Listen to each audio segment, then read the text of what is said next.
लेकिन prime minister ने कल एक टर्म को यूज किया, न्यू मिडिल क्लास। उसमें सरकार का संदर्भ क्या है?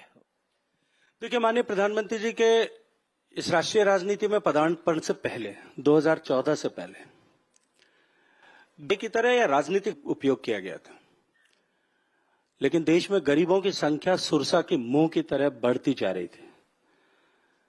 पहली बार किसी ने व्यावहारिक तौर पर काम करते हुए देश में गरीबी और गरीबी से जुड़े हुए विषयों को एड्रेस करने पर काम किया।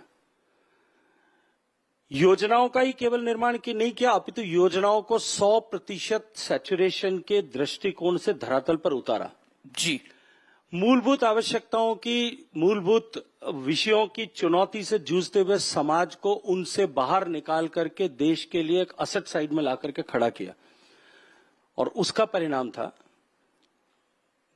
नीति आयोग के आंकड़े उठा करके देख लें, वर्ल्ड बैंक के आंकड़े उठा करके देख लें, देश की दुनिया के दूसरे इकोनॉमी का एनालिसिस करने वाले ऐसे सारे ऑर्गेनाइजेशंस और इंस्टीट्यूट्स के आंकड़ों को उठा करके देख लें, मीडिया के वर्टिकल्स पे उठा करके देख लें।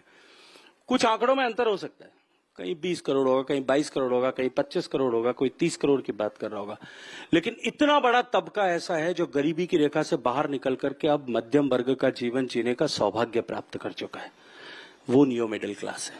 तो that is aspiring class of our country. Okay, आप कह रहे हैं जो मिडिल क्लास और एक दूसरी क्लास के बीच में वो न्यू मिडिल क्लास है? नहीं जी, नई कोई क्लास नहीं है। मिडिल क्लास में जो नए लोग एंटर हुए that is new middle class.